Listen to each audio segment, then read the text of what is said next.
Buenas noches, amigos. Una fotografía es el inicio de esta historia. Una noche de investigación y de inmersión en lo más profundo de la Tierra Madre y del misterio nos aguarda. Yo espero que a estas horas, a la 1:33 ahora mismo, estéis ya preparando imaginariamente vuestro traje, no sé si de espeleólogos o de arqueólogos, en el fondo de aventureros, porque nos marchamos, os lo aseguro, a conocer con material exclusivo de última hora, sin duda una de las cavernas más misteriosas y míticas del planeta Tierra. Todos muy atentos, porque además la historia llegaba con ese impacto gráfico. Veréis, un grupo donde se distingue a personal militar y a personal civil avanza por una especie de inmenso pasillo. Yo, como mero espectador, intuyo que el lugar es inmenso, una especie de gran catedral bajo la tierra. Destellean, centellean casi las luciérnagas o las luminarias de la humedad en esas paredes inmensas, altísimas. Da la impresión, sin duda, de que ese grupo de hombres valientes, poco a poco, se están adentrando en un recinto sagrado, en un enclave marcado por lo luminoso. Y detrás de ellos, o quizá encima, o quizá atravesando a todo el grupo, una gran esfera en primer plano. Y en esa esfera, clarísimamente, observamos lo que parece un rostro atormentado.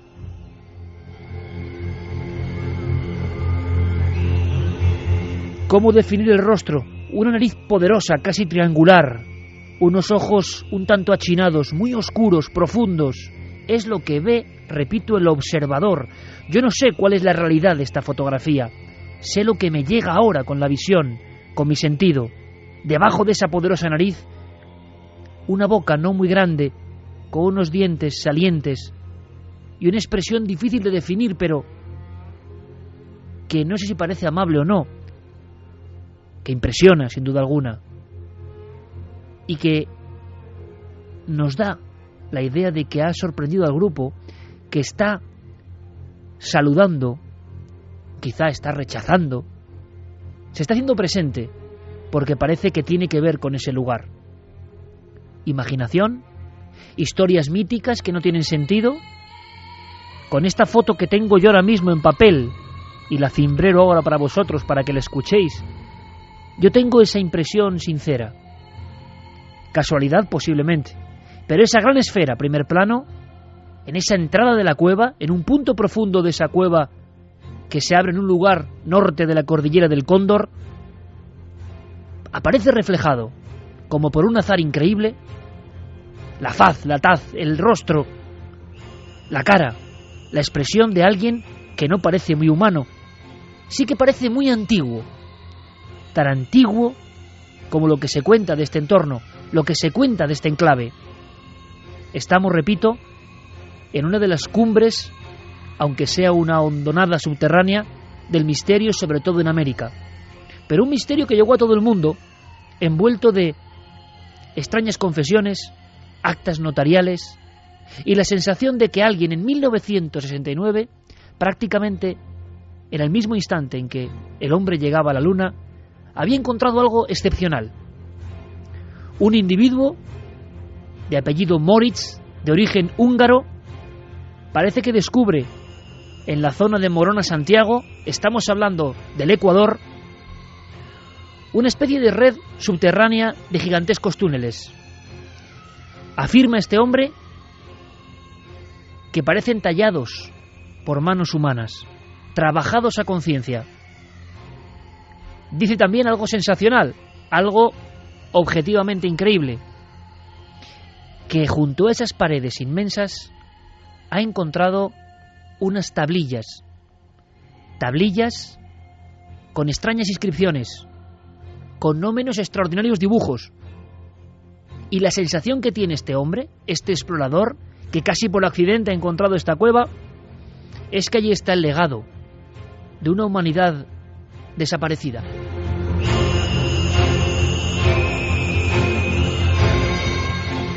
Todo esto que os cuento se resume en un término: Cueva de los Tallos. ¿Cuántas veces hemos hablado de la Cueva de los Tallos? ¿Cuántas veces hemos cogido el libro de Erich von Däniken, que tengo aquí en las manos, publicado en 1974 en el mes de septiembre, y hemos recibido el mismo escalofrío? Erich von Däniken decía: se trata, en mi opinión, así empezaba su libro, de la historia más increíble, la más inverosímil del siglo. Añadía: me parecería una historia de ciencia ficción si no lo hubiese visto y fotografiado yo mismo. Y después se adjuntaba un acta notarial, histórica, polémica, me imagino, una especie de icono para los que amamos el misterio, que aseguraba lo siguiente: Juan Moritz, ciudadano argentino, nacido en Hungría, pasaporte número 4361689, etc., en la región oriental, provincia de Morona, Santiago, dentro de los límites de la República del Ecuador, he descubierto, decía, varios objetos de gran valor cultural e histórico para la humanidad. Los objetos consisten especialmente en láminas metálicas. Contienen, probablemente, el resumen de la historia de una civilización extinguida, de la cual no teníamos hasta la fecha el menor indicio. Añadía: los objetos se encuentran diseminados en distintas cuevas y son de la más variada naturaleza. Se habló, y seguro que muchos amigos del misterio lo saben, de una especie de biblioteca de oro. Incluso se mencionó la palabra oro. Por eso von Däniken vendió millones de ejemplares con un libro polémico donde los haya, bestseller en su época, El oro de los dioses. ¿Pero era verdad? Sabemos, para dar más datos, que Neil Armstrong, el primer hombre que pisó la Luna, hizo un segundo viaje al misterio, que le marcó tanto, quizá como el objetivo hacia nuestro satélite. Ese viaje era la Cueva de los Tallos, 1976. ¿Qué hacía Armstrong en este lugar tan lleno de leyenda y con tan poca ciencia aparentemente? Hoy sabemos que equipos de arqueólogos ecuatorianos, acompañados de militares, encontraron en los años 70 piezas, efectivamente, pero no eran láminas de oro con un lenguaje perdido. Y a día de hoy, ¿qué podemos ofrecer nosotros? ¿Por qué os invitamos a una expedición? Porque acaba de efectuarse una auténtica aventura multidisciplinar entre arqueólogos, psicólogos, militares, especialistas en lingüística. Una expedición a lo más hondo de la Cueva de los Tallos. Muchos dirán: ¡por fin! Veréis, qué mejor ilustración que esa fotografía, que seguramente puede ser una anécdota más o no de una expedición asombrosa que queremos contaros con todo el detalle, que una voz, la voz de David Romero, que es uno de los compañeros de Teleamazonas que estaba en ese grupo de auténticos privilegiados, que se han metido en la oscuridad, que han atravesado el umbral, que han subido a unos 800 metros sobre el nivel del mar para luego descender 87 metros en caída libre y meterse en la más profunda de las oscuridades de la Tierra. Y a partir de ahí, el misterio del que tantos han escrito sin pisarlo, Cueva de los Tallos. ¿Qué nos pueden contar estos especialistas? Pues amigos, hay de todo, absolutamente de todo. Creo que no vamos a quedar insatisfechos. Un pequeño testimonio. Durante 3 días estuvieron ahí. Preparación de 3 meses. Y preparación no solo física, sino psicológica, casi de 1 año. Guiados por expertos militares. ¿Qué buscaban? ¿Qué encontraron? David Romero nos recordaba un instante de esa expedición que ya considero prácticamente como uno de los hitos en la historia de la arqueología y la expedición en América. Hubo un día en el que logramos recorrer 3 kilómetros al interior de la caverna, 3 kilómetros, y entonces llegamos hasta un punto en donde empezamos a grabar, a filmar algunas imágenes, y se produjo un ruido realmente tenebroso, por así decirlo, ¿no? Un ruido importante que nos puso a todos muy nerviosos, ¿no? Entonces cada quien empezó a tener su teoría, ¿no? Los Ibias, que son unos indígenas amazónicos con entrenamiento militar, hacían alusión a que ese ruido pudo haber sido provocado por su dios Arutam, y entonces que nosotros habíamos llegado hasta un punto en donde su Dios no se lo permitía, ¿no? Un punto en donde él había sentido que habíamos violado, digamos, un espacio sagrado, sus aposentos, ¿no? Pero este ruido nos produjo una sensación de mucho temor, y en ese momento realmente nos percatamos del lugar en el que estábamos, ¿no? Y tuvimos la sensación imperiosa de querer salir por primera vez, ¿no? Pero de todas maneras había que procurar mantener la calma. Entonces, esa sensación creo que fue no dentro de los parámetros normales, y que en un momento determinado puso a toda la expedición un poco inquieta y un poco percatándose del lugar en el que estábamos, ¿no? Nunca antes habías estado tan cerca de lo desconocido. Milenio 3, Cadena Ser.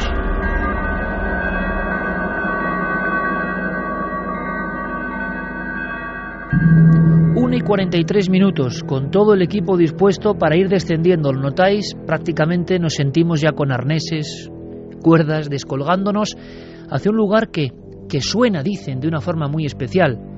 Los pájaros que dan nombre a esta mítica cueva, los tallos, provocan un graznido terrible que es como un gran coro y que tiene que ser impresionante.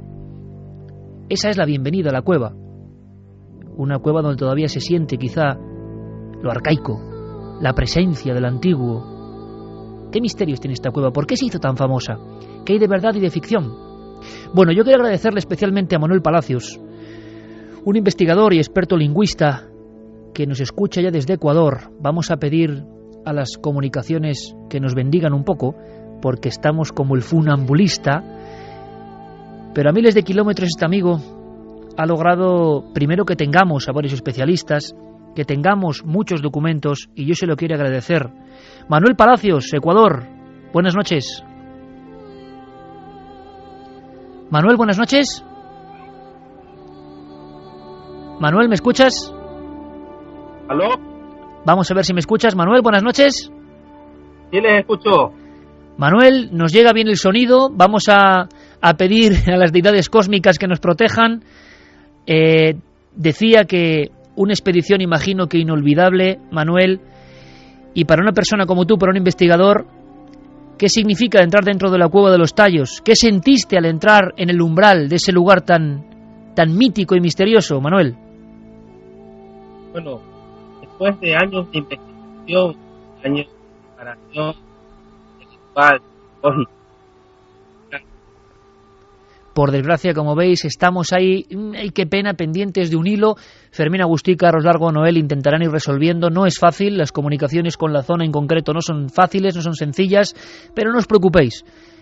Intentaremos a lo largo de la noche, por supuesto, estar con Manuel, porque además, os digo, es la persona clave, la persona vital para que esta expedición haya cogido cuerpo y que nos ha ayudado a tener diferentes componentes. Por ejemplo, uno de ellos que me ha sorprendido, y os lo digo, amigos, me ha puesto la carne de gallina. He escuchado una entrevista previa que nuestro compañero Carlos Largo tenía con Pedro Soto, psicólogo que estaba en esa expedición. Qué emocionante estar en esa expedición, avanzar por esos pasadizos interminables que parecen altísimos, la sensación que es tocar lo mágico que ocurre dentro de algunas cuevas, ¿verdad? Y sé de lo que hablo, la capacidad incluso transformadora para el alma humana de las cuevas, el diálogo con la oscuridad que se produce dentro de las cuevas, la sensación de que el alma se expande dentro de las cuevas. Y hablo, repito, por experiencia absolutamente propia, transformadora y clave para mi vida. Pero claro, ¿qué se puede sentir en una cueva donde el objetivo no es el arte rupestre, por ejemplo, sino un misterio sólido, como esa biblioteca llena de códigos indescifrables? ¿Se sentirán ahí también los dioses guardianes? ¿Su presencia? Sé que han dormido dentro de la cueva varias noches. ¿Qué pasa cuando uno sueña dentro de las cuevas? Pedro Soto es nuestro compañero. Pedro Soto, psicólogo que ha estado en esta expedición. Y vamos a ver ahora si el sonido nos llega bien, porque esta noche eso es sobre el alambre. Pedro, buenas noches. Buenas noches. ¿Cómo está usted, Iker? Pedro, encantado de escucharte, y además me alivia porque con Manuel Palacios tenemos en alguna otra zona algún que otro problema. Pedro, yo decía que me has dejado de verdad de piedra, nunca mejor dicho, con algunas descripciones, el sentimiento que uno, al margen de su bagaje científico, recibe cuando está en la oscuridad de un lugar como la Cueva de los Tallos. El diálogo con la oscuridad más profunda y con lo que eso significa es posible ahí dentro, ¿verdad, Pedro? Así es, sí, justamente una de las experiencias más vitales de mi existencia ha sido justamente el tener el contacto con la oscuridad de tipo cero. Más allá de la ceguedad biológica, creo que hay una ceguedad también de tipo cortical, racional, donde el mundo se vuelve un mundo de poesías, pero no son unas poesías de tipo dramático ni trágico, sino más bien una experiencia entiológica, es decir, más vital para uno.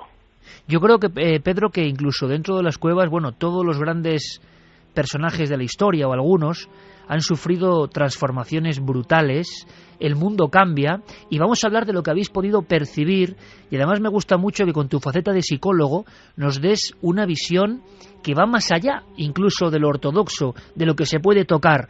¿Qué siente el alma humana dentro de un lugar tan envuelto de leyendas y donde incluso parece que gráficamente estas leyendas dejan su marca? Vamos a hablar de todo eso, Pedro, y te lo agradezco un montón que nos hagas también de guía en esta expedición.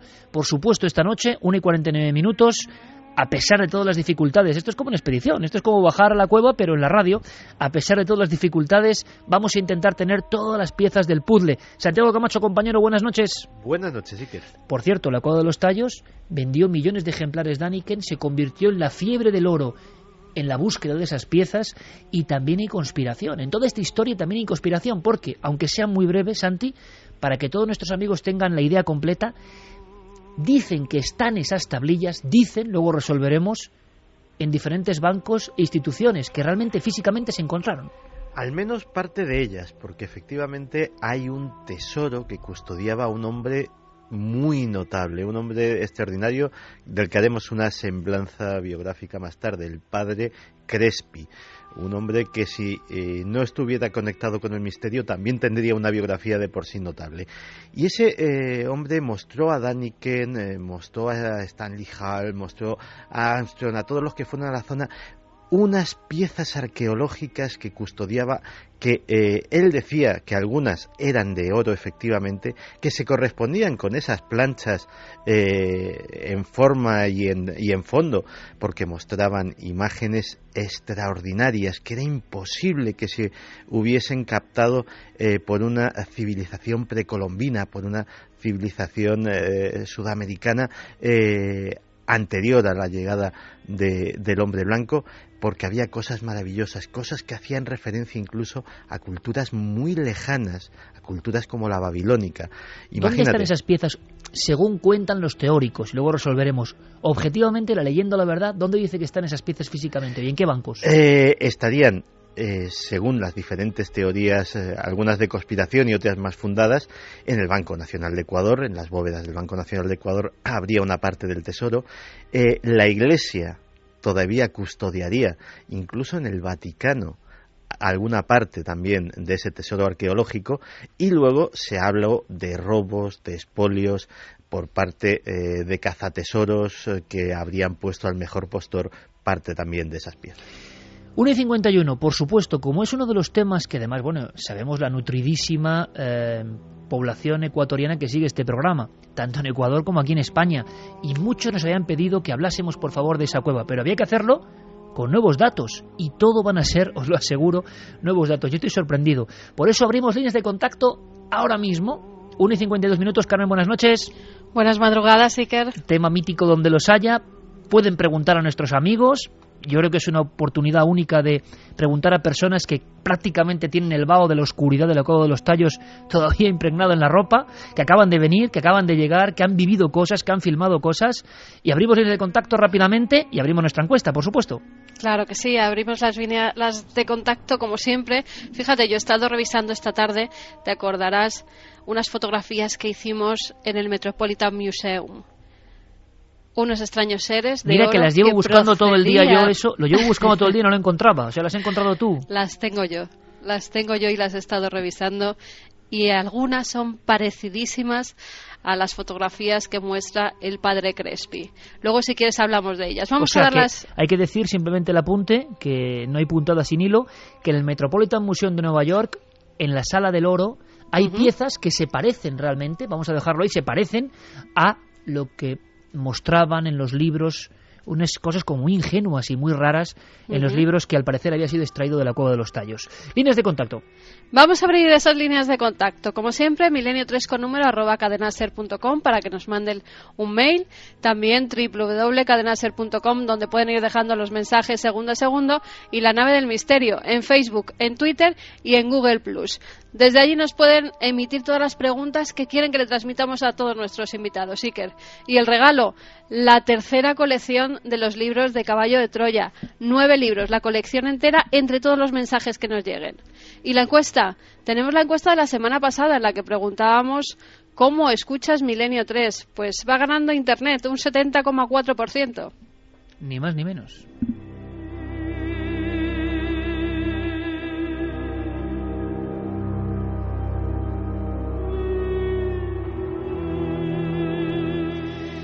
A ver si ahora tenemos suerte. Manuel Palacios, buenas noches, amigo de nuevo. Buenas noches, Iker. Manuel, gracias por recibirnos, gracias por todo tu esfuerzo.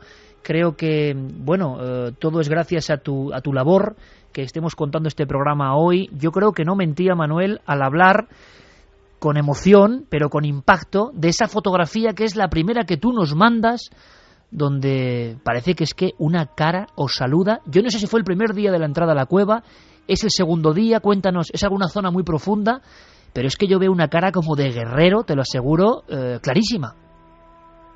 Bueno, eso fue justamente en la vía a lo que se conoce como el anfiteatro, a lo que los ingleses en el año 76 denominaron el anfiteatro. Fue durante el segundo día de expedición. Entonces nosotros avanzábamos muchas veces hacia una zona donde estaba una cascada en búsqueda de agua. Entonces, intuitivamente íbamos tomando fotos para tener un registro de todos los lugares de los que íbamos avanzando. Entonces, realmente tuvimos un archivo de aproximadamente 500 fotografías. Cuando terminamos la expedición, me dediqué a una por una irlas revisando. Entonces me iba topando con estas cosas, con estos eventos, que no podría calificarlo simplemente como bruma, como un defecto de lente, porque no es el único. ¿Y cuál es tu impresión, Manuel? Cuando ves esta concreta, que es la que nos envías, de un rostro muy esférico, nariz muy poderosa, muy prominente, ojos achinados, una especie de boca y sobre todo, te lo digo, amigo, la expresión que tiene, que bueno, es un concepto subjetivo, ¿no? Pero la expresión que tiene encima sobre un grupo de expedicionarios es alucinante. Imagino que te quedaste de piedra, ¿no? Por supuesto, y una cosa que no se han dado cuenta es que justamente en el área del entrecejo hay un punto de luz. ¿Sí? Y me gustaría que lo vean detenidamente, ¿no? Que lo analicen detenidamente, porque ese punto de luz tiene una forma de lo que podría calificarse como un hada, y eso fue lo que justamente me hizo investigar y mandar a analizar la fotografía. Una fotografía como una especie de insecto, ¿sí? Pero con manos y forma antropomórfica, ¿no? Totalmente de acuerdo, totalmente de acuerdo. Te traslado la pregunta que le hemos hecho a Pedro Soto, el psicólogo, y luego con vosotros dos tendremos la oportunidad de vagar por dentro de esa cueva, de verla con vuestros ojos. Pero ¿cuál es la primera impresión, Manuel, cuando uno entra en la Cueva de los Tallos? ¿Qué le viene a la cabeza y sobre todo qué le viene al alma? Está en uno de los lugares emblemáticos del misterio donde se ha contado de todo, a favor y en contra, ¿no? Bueno, la experiencia personal fue... Yo, conversando con Pedro y con otros de los compañeros expedicionarios, les dije, fue como ingresar al útero materno de la Tierra. Yo lo sentí así, llegar hasta un punto de origen. Yo sé que muchas declaraciones que yo pueda hacer o cualquiera de los compañeros pueden hacer han sido calificadas como pseudomísticas, pero es nuestra experiencia. ¿no?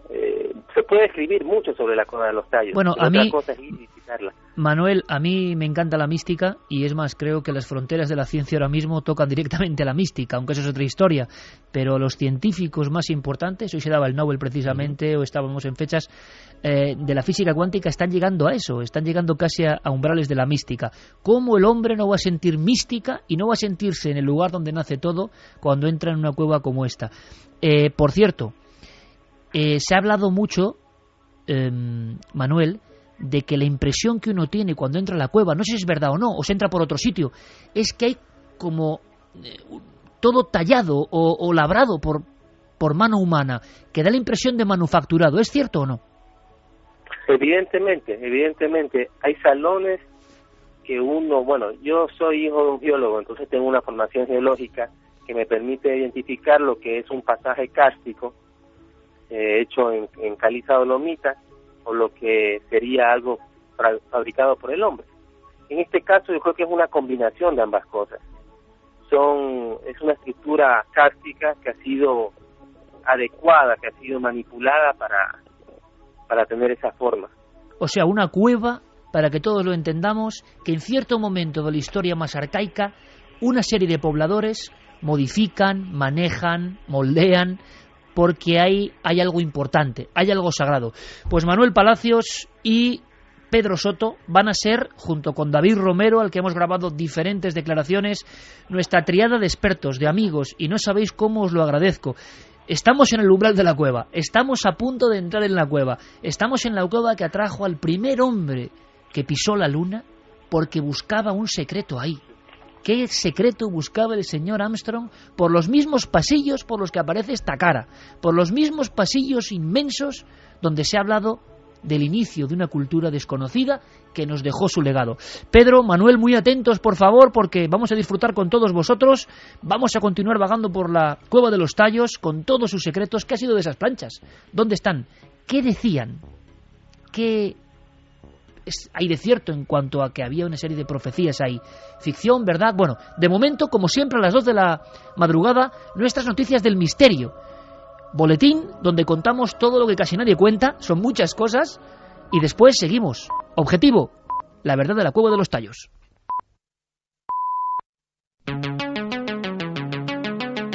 Cadena SER, noticias del misterio.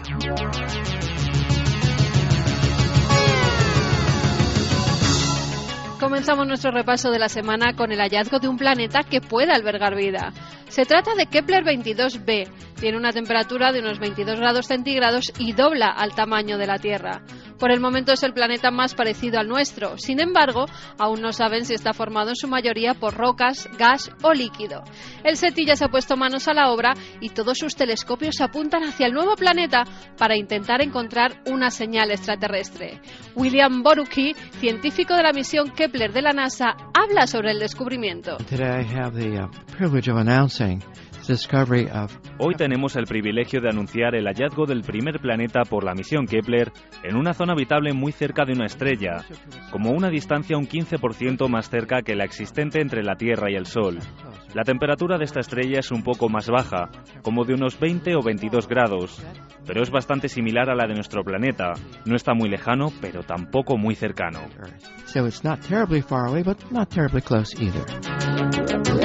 Y seguimos en el espacio porque un telescopio de la NASA ha captado un gigantesco objeto que se encontraba cerca de Mercurio. Mientras se obtenían imágenes de una eyección coronal del Sol, apareció de la nada una especie de objeto cilíndrico y con una forma extraña en el centro.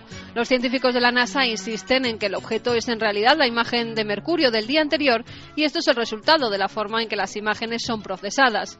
Pero los internautas ya hablan de una nave extraterrestre. Miradlo, ahí está, justo al lado de Mercurio. Definitivamente es un tipo de objeto manufacturado. Es cilíndrico por los dos lados, tiene una especie de forma en su centro, como si fuera un barco. No hay ninguna explicación posible para ello.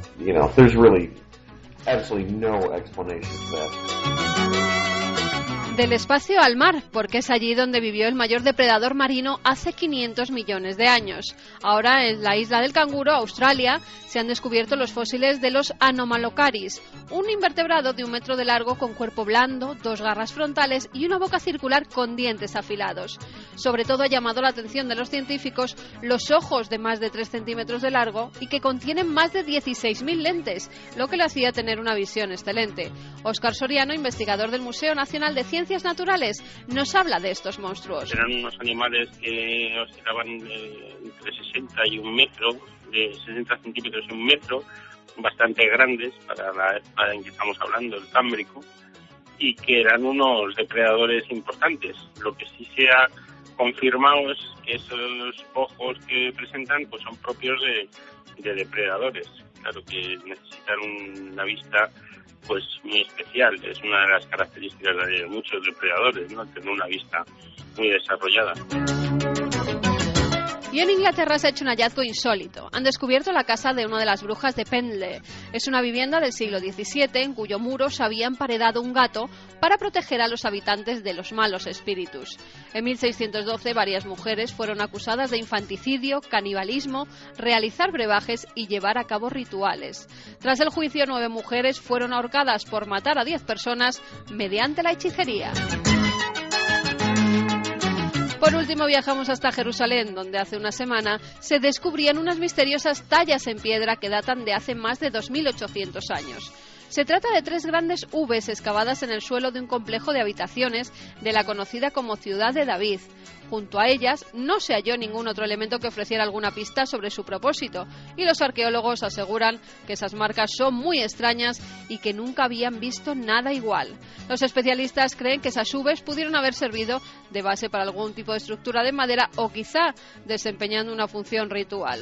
Nos habla de ello Javier Alonso, historiador y biblista. El excavador que las ha encontrado ha colgado las fotos en Facebook y ha pedido a todo el que esté interesado en cuestiones arqueológicas que propongan soluciones sobre en qué consisten o para qué servían estas incisiones. Yo lo que creo es que sirven para encajar maderas. Es la forma de encajar madera en una construcción de piedra en la antigüedad. El problema es que si colocas unas maderas ahí, pues te salen como tres triángulos de madera alzados, pero tampoco se sabe para qué. La semana que viene muchos más enigmas aquí en Noticias del Misterio.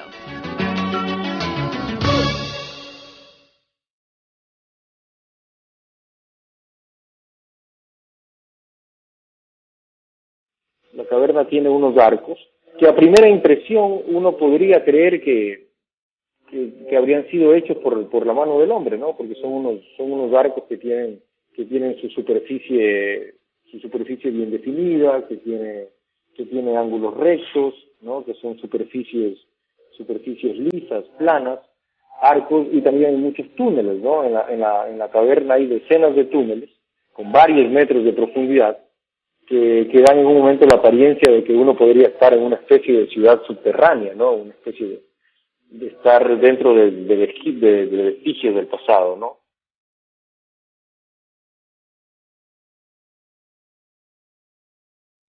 Y vamos en busca de esos vestigios del pasado. Vamos en busca de ese encuentro quizá con la esencia del propio hombre. ¿Por qué en el interior de la Tierra se producen esos fenómenos? ¿Por qué con cierta sensibilidad somos capaces de conectar con algo? ¿Qué es ese algo? ¿Está ahí desde siempre? Desde luego que lo que impresionó a nivel objetivo a medio mundo en el año 74 es el hallazgo de una cueva que parecía modificada. Se hablaba de túneles que se hundían en el abismo de la Tierra durante miles de kilómetros, a lo largo de miles de kilómetros, que atravesaban todo Ecuador y todo Perú. Y cuando hemos viajado por esas tierras, hemos visto que esa leyenda está ahí, firmemente asentada, que hay una especie de autopista radial interior donde los antiguos protegieron cosas. Yo no sé hasta qué punto Manuel Palacios, nuestro Cicerón en esta expedición maravillosa a la Cueva de los Tallos, yo no sé hasta qué punto habéis podido comprobar. Vamos primero, si os parece, con lo objetivo de esa cueva y luego vamos a lo intangible de esa cueva, a las dos caras. Pero, ¿cómo es de larga o qué se puede saber, hasta dónde se puede llegar en la famosa Cueva de los Tallos, Manuel? Bueno, nosotros recorrimos el tramo recorrido por los ingleses, que fue alrededor de 5 kilómetros y un poco más, porque se recorrieron otras galerías. Entonces, difícil es determinar cuántos kilómetros. Yo calculo que 6 kilómetros. Pero en no, total. Claro, no esa idea general o ese mito, esa exageración de que surgen como raíces otras cuevas de la principal y se van perdiendo, pues prácticamente decían que por debajo de toda la selva. ¿Eso puede ser una exageración? No, no es una exageración. En el salón principal, donde el salón más grande, que tiene aproximadamente 300 metros de alto, entonces en ese salón, en niveles superiores, hay cuevas. Se nos invitó a explorar alguna de ellas, no tuvimos el tiempo suficiente, no tuvimos el equipo suficiente, pero habían ramificaciones para otros lados que en algún momento tienen que explorarse, en algún momento tienen que revelarse hacia dónde llevan. O sea, que me quieres decir, Manuel, que a día de hoy, 2011, como pasa en tantas partes del mundo, la Cueva de los Tallos se ha explorado mínimamente. ¿Y cómo es, si podemos describirla como si fuese una fotografía o un cuadro para tantos miles de amigos que nos escuchan? ¿Cómo podemos dibujar esa cueva, Pedro Soto, psicólogo? Sí. ¿Cuál es la imagen que uno le viene cuando llega, cuando toca suelo, cuando cae en esa bajada de 87 metros, que es peligrosísima? Yo no sé si la negrura no impide la visión o si realmente se puede atisbar algo y se puede comprobar la grandeza de esa cueva. ¿Cómo podemos definirla al público? ¿Cómo es en lo físico? Bueno, cuando uno ingresa dentro del vientre de la Tierra, prácticamente la solución no está en el sistema de la gravitación biológica, sino que participa ya de otra realidad. El ingreso a la Cueva de los Tallos físicamente es muy difícil, pero sin embargo en la abertura principal ingresa todavía el sol. Ajá. Pero cuando uno se desplaza cerca de unos 8 metros, va perdiendo la tonalidad fotónica del ambiente y se va oscureciendo. A medida que uno va penetrando hacia el interior de la cueva, a partir de los 100 metros ya casi todo es oscuro.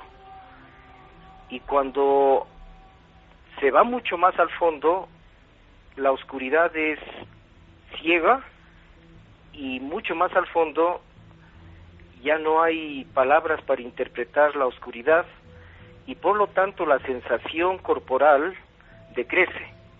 Como estamos hechos de niveles fotónicos, entonces nuestra realidad es justamente esa. Podemos observarnos físicamente gracias a la luz, pero el momento en que uno pierde la cadena fotónica, solamente queda la sensación del cuerpo, que eso es lo fundamental.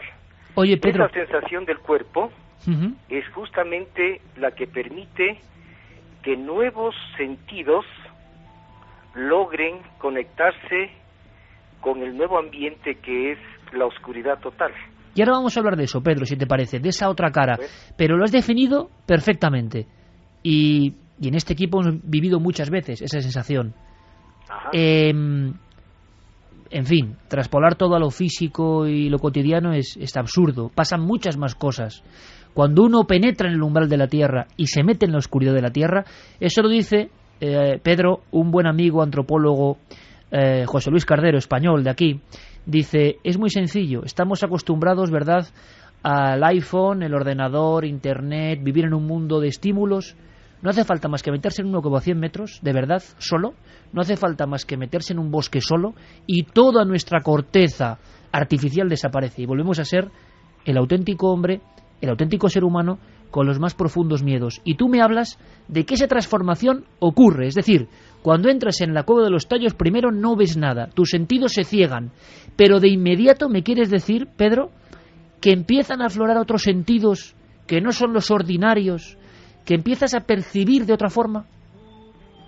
Así justamente, la primera percepción que uno tiene de ese mundo de la oscuridad es con un sentido que también es biológico, pero que la hemos perdido a lo largo de toda la cultura, sobre todo de esta cultura occidental, y que le conocemos con el nombre de sinestesia. es decir, hay un desplazamiento de ciertos ocelotes, es decir, ojos celulares, probablemente muy parecidos a los de los peces en el fondo marino, que tiene nuestra piel. Nuestra piel tiene la capacidad de desplazarse como cosa de 50 kilómetros por fuera de nosotros. Entonces llega un momento dado en que uno empieza a percibir, por medio de ese tacto, que no es netamente de las manos, sino de todo el cuerpo, empieza a percibir el otro lado del mundo, esa oscuridad completa.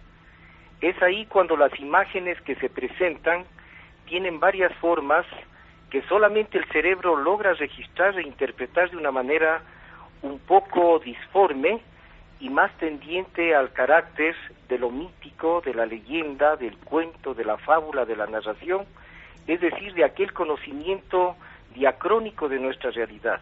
O sea, Pedro, muy sencillo, para que todo el mundo lo entienda, porque yo creo que estás dando unas claves de verdad muy importantes. Cuando tú entras en la cueva, y en esta cueva mágica, en esta cueva que ha permanecido ahí olvidada y llena de mitos, cuando tú entras, eres un hombre civilizado en el exterior, cuando tú entras, vas penetrando, te vas haciendo con la cueva y la cueva se va haciendo contigo, surge esa capacidad de sentir con la piel, de sentir de otra forma, no solo de los sentidos ordinarios.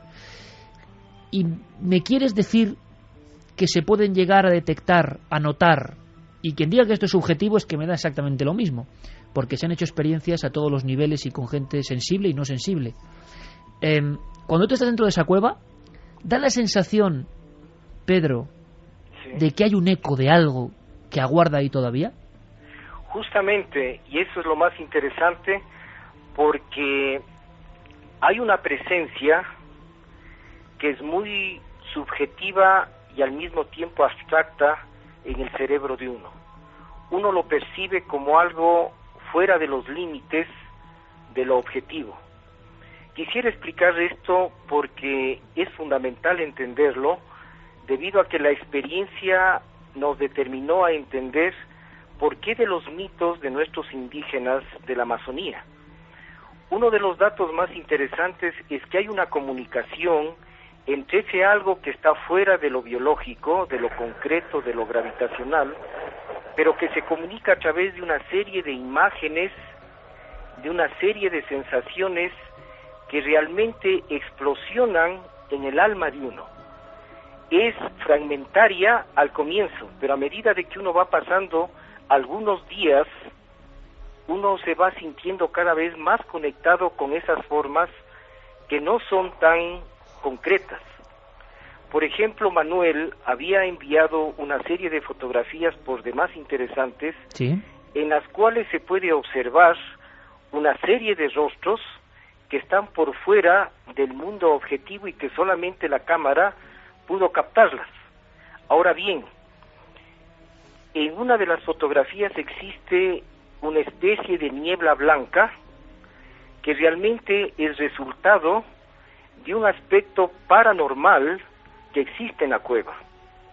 A esto le conocen con el nombre de vórtices fantasmales, es decir, hay una presencia interdimensional entre el mundo objetivo concreto de esta tercera dimensión y las realidades de otros niveles dimensionales cuya presencia biológica en esos niveles interdimensionales son muy parecidas a nuestras emociones, a nuestras sensaciones, a nuestra imagen y aún a formas de pensamiento muy primitivas que normalmente tenemos.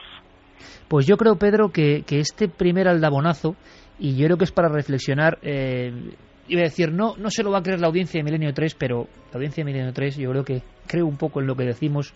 Llevamos un par de semanas, mi querido amigo Santiago Camacho y yo, dándole vueltas y vueltas a un montón de historias que tienen que ver con la física cuántica y la mística y los umbrales de la percepción.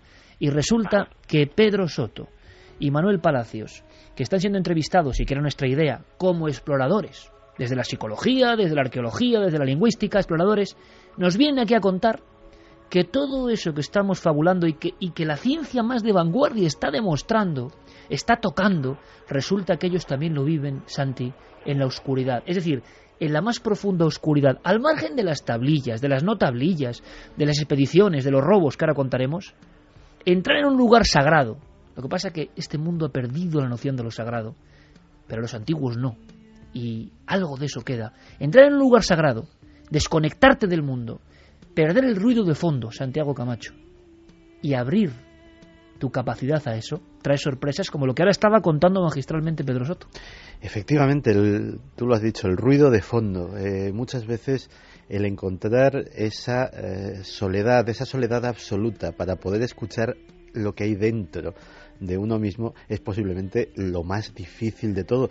Y en un lugar que es muy especial, en un lugar que, como muy bien has dicho, es sagrado y que está en una tierra tremendamente misteriosa como es Ecuador, una tierra que todavía a día de hoy a los arqueólogos, a los historiadores ortodoxos les desconcierta, porque la Cueva de los Tallos, ¿qué civilización fue la que penetró hasta esas profundidades absolutamente prohibitivas? ¿Y para qué? ¿Y para qué? Para tallar ahí.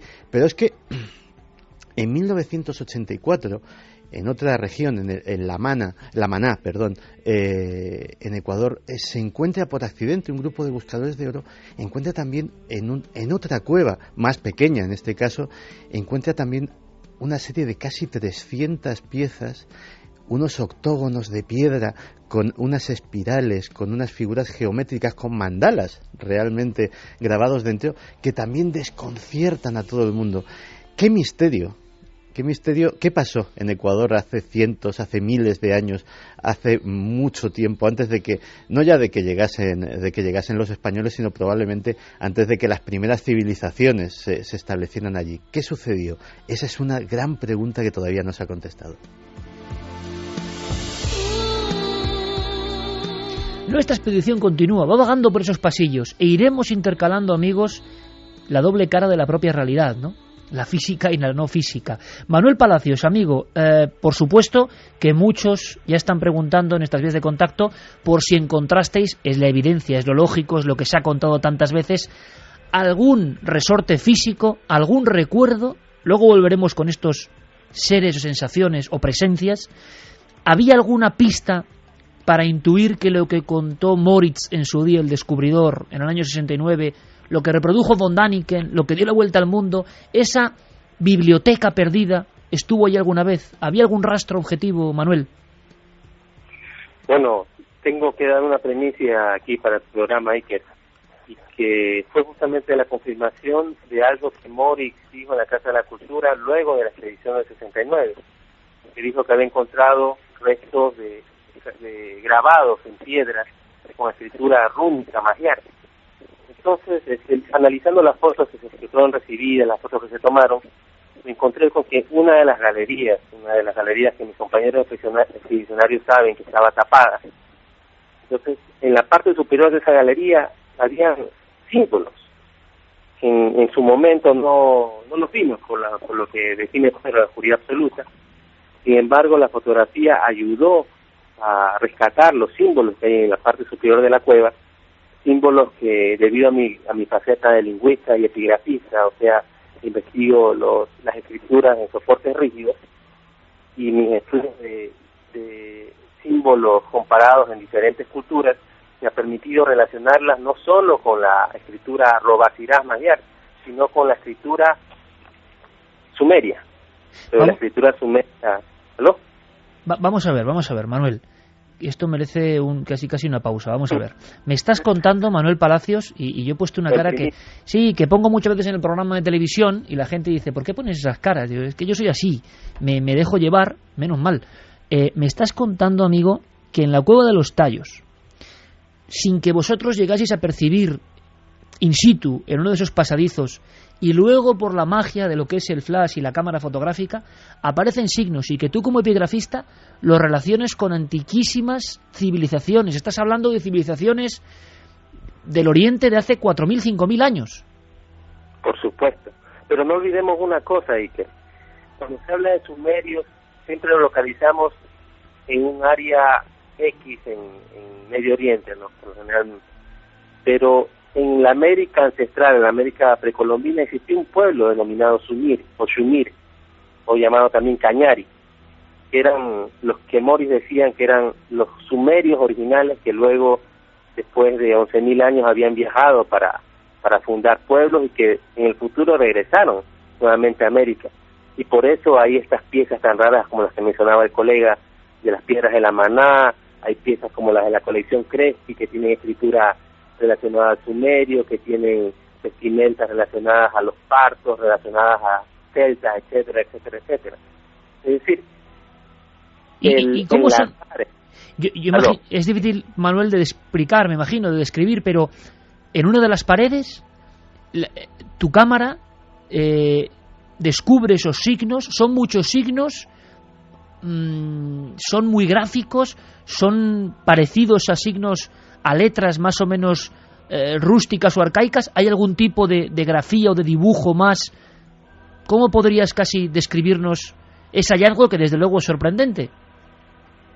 Mira, es en la parte superior, como quien dice, indicando algo evidentemente que indica algo que está más allá de esa galería pequeña, aproximadamente de 1 metro de diámetro, que está cerrada, está sellada con material que no corresponde a la cueva, es material como cascajo, material de relleno con el que se ha tapado esa galería. Entonces, en la parte superior, como si fuera un rótulo, hay 2 hileras de símbolos que he podido identificar. Son símbolos geométricos, ¿no? Símbolos geométricos muy parecidos a las runas, pero enlazados entre sí, es decir, no son indicativos de escritura fonética ni escritura silábica. La no repetición de los símbolos nos sugiere que sea una escritura ideográfica, y justamente en esa referencia lo he relacionado con el sumerio ideográfico. Oye, Manuel, esto es muy importante, pero ¿puede haber alguna pista de que eso haya sido provocado, intentando ser muy objetivos, por alguna de las otras expediciones? Por ejemplo, la del señor Neil Armstrong, ni más ni menos. Que alguien haya... Hombre, en las expediciones que ha habido, metiéndose ahí con el ejército, nos cuesta creer que alguien se ponga a hacer grafías en la pared, pero, en fin, puede haber esa posibilidad, porque si no el hallazgo es increíble, ¿no? Todo es posible, y que todo es posible. Por eso lo que yo quisiera es proponer públicamente es realizar otra expedición, otra fase de la expedición, más profunda, avanzar un poco más, tener la facilidad que no tuvimos con los amigos de Teleamazonas de tener el video en bruto del interior de la cueva con buena iluminación. Imagínate si yo he logrado eso con fotos. Imagínate lo que puedo lograr con el video en bruto con buena iluminación del interior de la cueva. Hombre, ojalá pudiéramos estar en esa expedición. Mucha solidaridad entre los compañeros, y sobre todo lo que requerimos es continuar con el trabajo. Esto fue simplemente un paso. Eso es solo un dato. Y Manuel, importante lo que dices, algunas partes de estas cuevas de los tallos, porque son muchas, fueron taponadas en cierto momento de la historia, quién sabe si por esos mismos pobladores, pero como ocurrió en muchas cavernas mágicas de la prehistoria, que algunas de ellas fueron selladas por los propios habitantes, en Nió, incluso en la propia Altamira, en los lugares sagrados de verdad, en los lugares epicentro del misterio antiguo. Llega un momento en la historia, que es uno de los grandes misterios de la historia, pero como nadie habla de esto, que los propios habitantes abandonan la cueva y la sellan, con un mensaje para el futuro. Esto, yo no sé, Santi, me parece muy bombazo, pero con todas las reservas habrá que investigarlo, y ojalá Manuel nos pueda proporcionar más datos. Vamos a hacer una cosa, Manuel, Pedro, hay mucha gente, muchos amigos de toda España y de toda América, os lo aseguro, preguntando, sugiriendo, haciendo comentarios. Carmen. Pues sí, que hay muchísimos mensajes, muchísimas preguntas. Por ejemplo, Adrián Robles nos decía: buenas madrugadas, me parece increíble que puedan existir lugares como el que estáis describiendo con tanto detalle, que parece más de ficción que realidad. Mi pregunta es sencilla: ¿cómo es posible que con los adelantos tecnológicos que se tienen en la actualidad no se haya realizado una investigación y estudio en profundidad? Pedro, si puedes, por favor, muy breve, porque son muchísimas preguntas. ¿Por qué ha habido tan pocas expediciones a un lugar tan lleno de misterios? ¿Por qué es un lugar muy difícil de acceso? Justamente es uno de los lugares más difíciles de acceso si es que se va por vía terrestre o marítima, pero es muy sencilla en cambio cuando se viaja por helicóptero. Sin embargo, la cueva tiene una pertenencia a la etnia Shuar, que son una etnia guerrera que no permite que la gente ingrese por aventura o por cualquier otro tipo de sistema folclórico. Se nos ha contado, Entonces, Pedro, incluso, se nos ha contado que incluso ha habido muchos percances y más de una muerte, en fin, y conflictos, porque los shuar lo tienen como un lugar sagrado y hay que respetarlo, ¿no? Sí, bueno, además de ser un lugar sagrado, es un lugar que es el Tingui Nakui, que explica el nivel de parentesco, no solamente con las entidades denominados Nunguis, sino también con las entidades de proyección familiar, es decir, de matrimonio. Entonces, este lugar se convierte en lugar sagrado cuando existe una divinidad, pero también se convierte en un lugar social cuando se explica que los jóvenes guerreros, shuar, necesitan coger de los tallos sus huesecillos para armar la falda o vestido de la novia. Y esta es la finalidad del recubrimiento de la cueva, para que no exista la depredación y exterminio de los tallos, que son, además de alimento, representan también un elemento instrumental para el matrimonio, que representa para ellos también una relación de parentesco con la divinidad original, que es Panqui Arutan, que es una serpiente que justamente por sus niveles de toroides logra explicar el afianzamiento genético entre ellos y su realidad de proyección familiar. O sea, Pedro, que es un lugar donde el ser humano y lo no humano de alguna forma se hermanan, convive, esa es la palabra. Lo humano y lo no humano, cosa que para la mente occidental nuestra, tecnificada del siglo XXI, no significa nada o no nos lo creemos, para ellos durante siglos sí era verdad. Por eso los shuar, hay que decirlo, han defendido con uñas y dientes y se ha convertido en un entorno muy difícil. Por eso esta investigación tiene un valor tremendo. Seguimos con más preguntas, Carmen. Si quieres hacemos batería directa de preguntas solamente o de comentarios para saber cómo nuestra audiencia está recibiendo el tema. Mira, nos dicen, recuerden que durante el conflicto armado del CENEPA entre Perú y Ecuador, ese fue un lugar estratégico donde se escondieron las fuerzas ecuatorianas. Se dice que algunos murieron dentro de esa cueva al perderse. Marc nos decía que el tema de las cuevas, como el que tocamos hoy, es siempre muy interesante. Es espeleólogo y ha tenido la oportunidad de estar en sitios vírgenes donde éramos los primeros que accedíamos. Esta sensación es inexplicable y aún lo es más cuando se encuentran lugares sorprendentes. Y además los hay. Le gustaría que un día habláramos de cuevas y exploración en España. Andrea Díaz de Palencia dice, muy interesante el tema de hoy. ¿Cómo son esas mandalas encontradas en la cueva? ¿Qué formas tienen? Ana María nos decía, buenas noches a todos, es curioso lo que ha comentado Pedro sobre la oscuridad en la cueva. Me recuerda a eso que llaman privación sensorial. Al quedarse a oscuras, en silencio, solo somos conscientes de nuestra propia mente. Tiene que ser una experiencia muy interesante para quienes tengan la suerte de poder vivirla. Hicisteis un programa sobre una cueva en España, sobre aquel hombre que pasó un tiempo prolongado dentro, pero lo de esta noche es impactante. Habéis conseguido que tenga ganas de irme a una cueva a experimentar con relajación. Bueno, Guadalupe, pues es una buena forma, ¿eh? Y en España tenemos algunas de las cuevas más sorprendentes del Paleolítico, mágicas donde las haya. Guadalupe Ulloa decía que es ecuatoriana, que le interesa saber dónde están las tablas de la cueva de los Tallos que se llevaron los ingleses. Si esos objetos fueron encontrados en el territorio de mi país, pertenecen al patrimonio cultural del Ecuador. Patri desde Ibiza, buenas madrugadas milenarios. Me imagino que tiene que ser una sensación única el estar en un lugar tan especial, tan poco transitado. Si los lugares mantienen su esencia, este debe ser mágico. Pues muy interesante eso, mantiene su esencia y parece que está muy presente. Continuamos ahora con más mensajes porque una persona de Ecuador decía, los ingleses, puede ser leyenda o puede ser verdad, ahora nos contaron nuestros amigos, se llevaron esas piezas, ¿será verdad o no? Vamos a empezar un poco esa búsqueda de lo concreto, de esas piezas, de ese tesoro antiguo, de estas etnias antiquísimas que tenían un lugar muy sagrado. David Moreno, uno de los integrantes de esta expedición, que estamos detallando gracias a Pedro Soto y a Manuel Palacios, y se lo agradecemos, además que nos revelen y que revelen al mundo también, cosas que han visto solo ellos. Atención, él habla de otra expedición, años 70, de investigadores ecuatorianos, y que efectivamente se encuentran algunas piezas.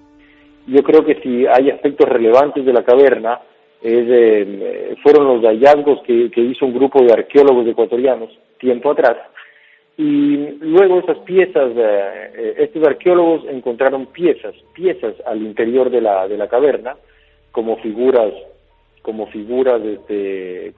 hechas en piedra, ¿no? Algunas figuras hechas de también trabajos artísticos, artesanales, digamos, ¿no?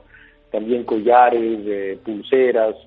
Entonces encontraron una serie de objetos al interior de la caverna, y esas piezas, esos objetos se los envió a Alemania, me parece que la Universidad de Colonia, y en la Universidad de Colonia se hicieron pruebas de carbono 14, y esas pruebas de carbono 14 revelaron que esas piezas tenían 1500 años de antigüedad.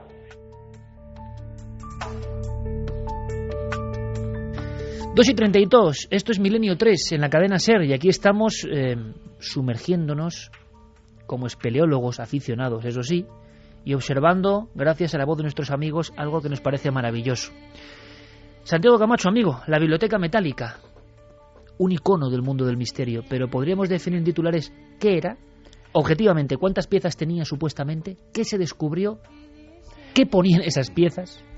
Pues mira, la verdad es que hay muchísima controversia al respecto y hay cosas muy poco claras. La primera vez que oímos hablar de esto es efectivamente a través de ese libro que tienes encima de la mesa. El oro de los dioses. El oro de los dioses de Dick Von Däniken, que genera, aparte de una multitud de ventas y convertirse en un bestseller a escala mundial, genera una importante controversia por muchos de los temas que expone, y uno de ellos precisamente el de la Cueva de los Tallos.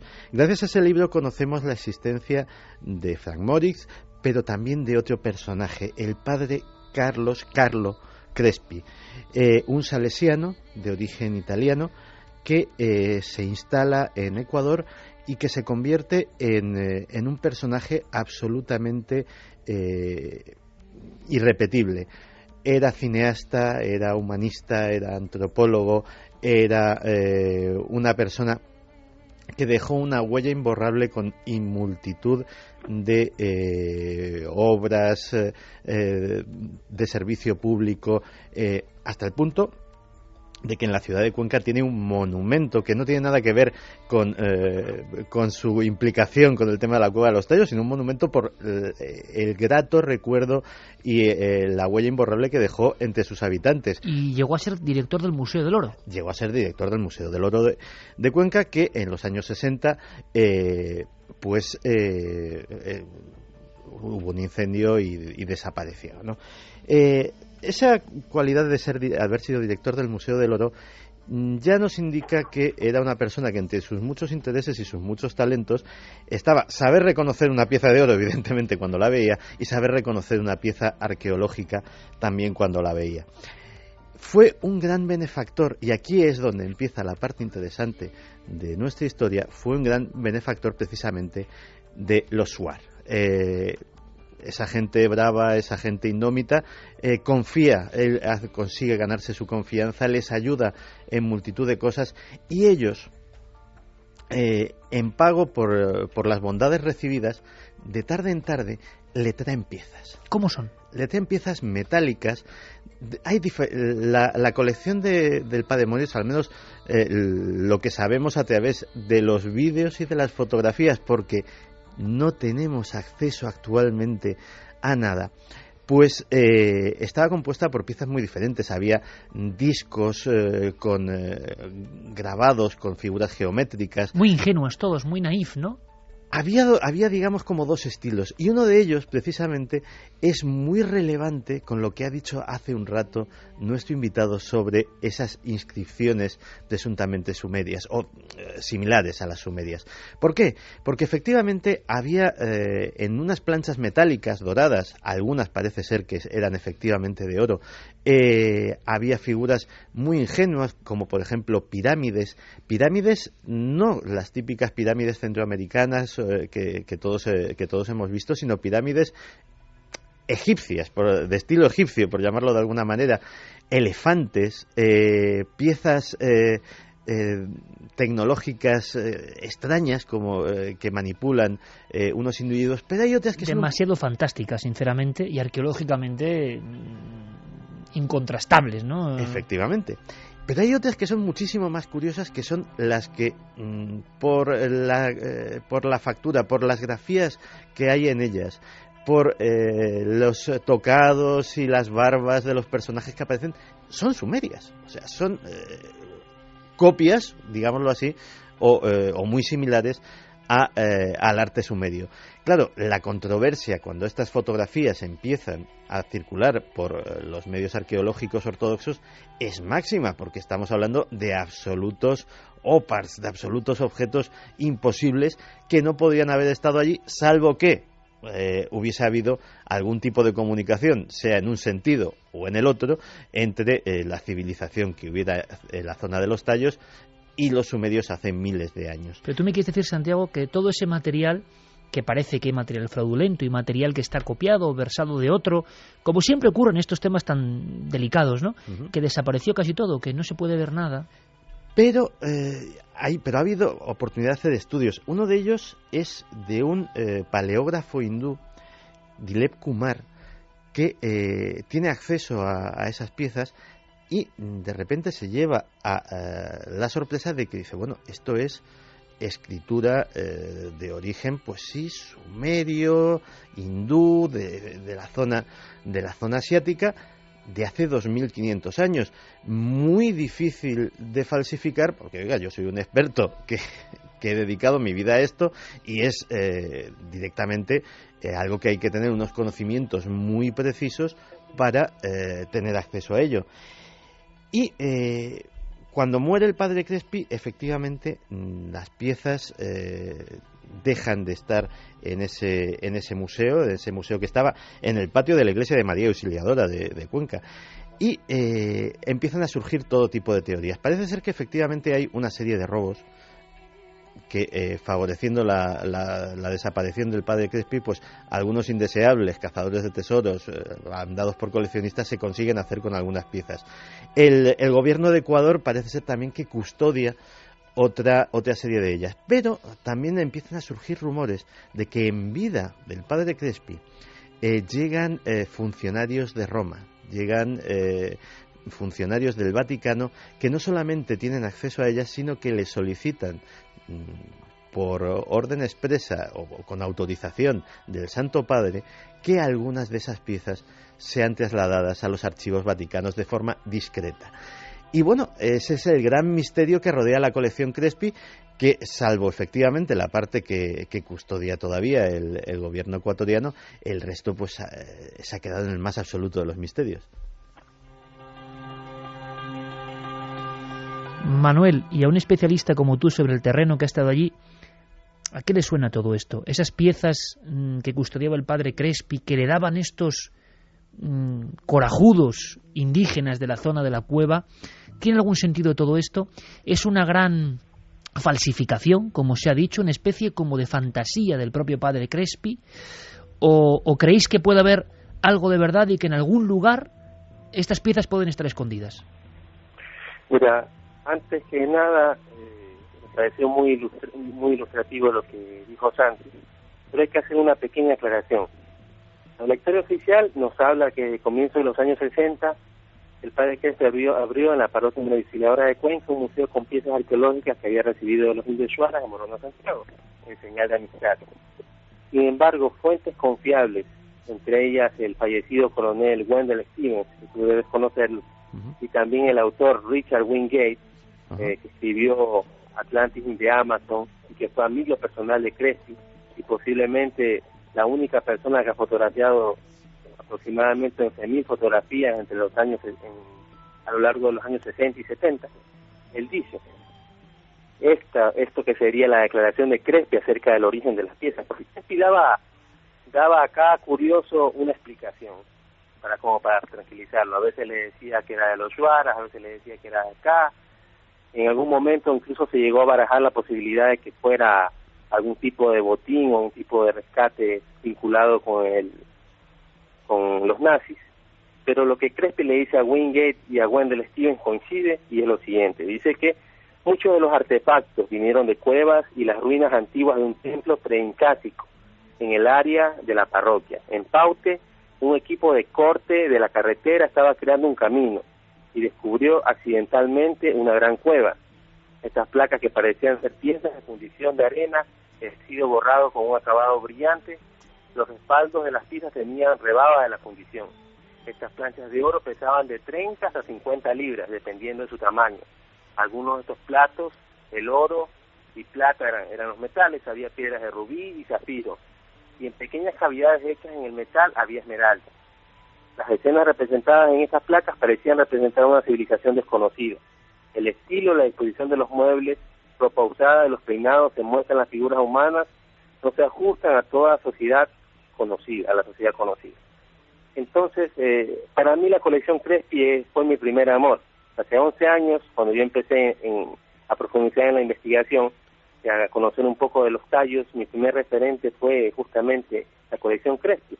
En el año 2009 me hice una visita, debido a ciertas influencias, a visitar la reserva del Museo del Banco Central de Cuenca para ver la colección Crespi. Entonces ahí me enteré de algunas cosas, como las que te voy a compartir. Entre ellas, este documento que dice que el día de hoy, 9 de julio de 1980, con la entrega de un cheque por la cantidad de 10.677.210 sucres, el gerente de la sucursal en Cuenca del Banco Central del Ecuador, doctor Alejandro Vintimilla Borrero, entregó en las manos del padre Félix Soria, rector de la Casa Salesiana en esta ciudad, un proceso de negociación después de varias conversaciones entre la comunidad salesiana con el personal máximo del Banco Central de Quito, llegando a feliz término. De acuerdo al inventario levantado por el doctor Gustavo Reynoso, existen aproximadamente 5.000 piezas. Dentro de esta colección han sido excluidas otras tantas que carecían de valor arqueológico, siendo consideradas falsas. Estas no interesaron al banco y no fueron incluidas en el inventario, las mismas permanecieron en el poder de la comunidad salesiana. Es decir, lo que yo vi en Cuenca, en el Museo del Banco Central, fueron esencialmente piezas de cerámica y piezas líticas. Las piezas como tal, metálicas, que se quedaron, estoy hablando antes, digo después de que las piezas de valor fueron enviadas al Vaticano, en una confirmación, las piezas que quedaron en María Auxiliadora, en la parroquia María Auxiliadora, fueron principalmente de latón, de zinc y piezas cerámicas, piezas líticas, grabados en huesos. Y son estas piezas las que compra el Museo del Banco Central. Pero también compra otra cosa muy interesante. Compra aproximadamente 1.000 pinturas que tenía el padre Crespi en su museo. Lo tenía en una reserva. Y estas pinturas, en algún momento, claro que deberían abrirse las puertas y venir expertos de Europa, pero en algún momento se analizó y se llegó a la conclusión de que eran pinturas del Renacimiento y pinturas de los maestros, que estaban dadas por perdidas desde la época de la Segunda Guerra Mundial en Europa. Entonces esto abre una posibilidad extraña, ¿no? Y a la vez me abre a mí la conclusión de que no hay una única fuente para la colección Crespi, ¿no? O sea, esto es muy importante, Manuel, que no solamente hay la Cueva de los Tallos con esa especie de biblioteca de una humanidad perdida, sino que hay yacimientos muy cercanos donde surgen sorpresas y para algunos seguro fantasías incomprensibles y para otros piezas reales. Yo quería dar un dato más, a vuela pluma, si os parece, porque Carmen, tú recuerdas, lo decías en una visita al Metropolitan Museum en la zona del oro. Nos quedamos muy extrañados y fíjate que yo he intentado, lo que es, por la red, intentar buscar esas piezas que yo vi en un museo que recomendamos a todo el mundo, por favor, que ahora en Navidades y demás tienen la oportunidad de irse a Nueva York, los que puedan, que me parece uno de los mejores museos del planeta. Es impresionante, la zona de América es impresionante, y entonces, claro, están todos esos ídolos de oro que casi, Santi, hay que ponerse gafas de sol, porque ahí entras y es que no. Y hay unos que tienen que ver con el Ecuador, y que yo cuando los vi, ingenuamente, desde mi profundo desconocimiento, dije, jolín, pues esto se parece a la idea de lo que yo he visto fotografiado que decían que surgía de esas cuevas. Tú, yo no sé, Carmen, si tienes la imagen cerca ahora mismo y puedes definirla, pero ¿era una impresión mía subjetiva o es verdad que lo que está en el Metropolitan de Nueva York se parece mucho a la historia que dicen que se encontró en esta cueva? Hay algunos que son muy parecidos, por lo menos las fotografías que pudimos realizar allí, sí que hay algunos seres, si recuerdas, que son como redondos, que tienen grandes dientes, ojos, que sí que se parecen en cierta forma a los que muestra el padre Crespi.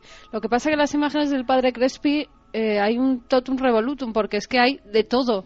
Es un poco Ica, ¿no? ¿Verdad? Hay un poco de todo. Sí, hay un poco de todo. Hay como sagrado, hay de otras civilizaciones, hay de todo tipo de cosas, con lo cual ya no sabes con qué quedarte. Pero estas que sí que están catalogadas como halladas en Ecuador, que son símbolos realizados en oro, sí que es cierto que algunos de los personajes se asemejan bastante a los que fueron descubiertos por el padre Crespio, por lo menos los que tenía en su poder. Pedro, habéis podido pernoctar en la cueva, vagando entre lo objetivo, repito, y lo subjetivo o la conexión con otra realidad. A mí me gustaría mucho saber, porque hemos tenido experiencias de ese nivel. Dormir en cuevas rupestres, dormir en cuevas y cavernas mágicas es una de las experiencias más curiosas que un ser humano puede tener. ¿Cómo han sido esas pernoctas dentro de un lugar como la Cueva de los Tallos? Que es que, vamos, se me pone la carne de gallina. La subjetividad también se abre ahí, imagino, porque creo que son 3 noches las que pasáis bajo tierra, ¿no? Así es, justamente. Una de las cosas más interesantes es que cuando uno está en grupo dentro de la cueva, siente una afinidad por las personas que están con uno. Y esta afinidad le permite establecer el contacto empático con seres biológicos muy claves, que es una especie de comunidad. Los hermanos que a uno lo protegen, los familiares que uno tiene, los amigos que uno están. Pero sucede que todos dormíamos en pequeños iglús, es decir, una serie de carpas individuales que llevamos, y por lo tanto, durante el periodo, que no sé si sería de noche o de día, como todo es oscuro, el metabolismo se modifica totalmente. Las características del hambre, de la sed, del pensar, del sentir, son completamente diferenciadas. Pero lo más interesante es que durante el periodo en que uno está por dormirse, que es un estado alterado de conciencia, el soñar, normalmente empezamos a sentir una serie de sensaciones que en un comienzo son como topeteos y suspiros al lado de uno.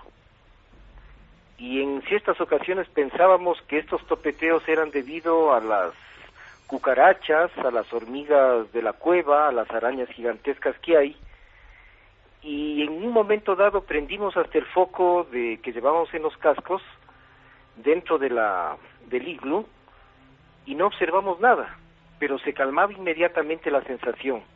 Volvíamos a apagar nuevamente y entrábamos en un sopor e inmediatamente sentíamos respiraciones alrededor nuestro, sensaciones de que algo o alguien estaba presente.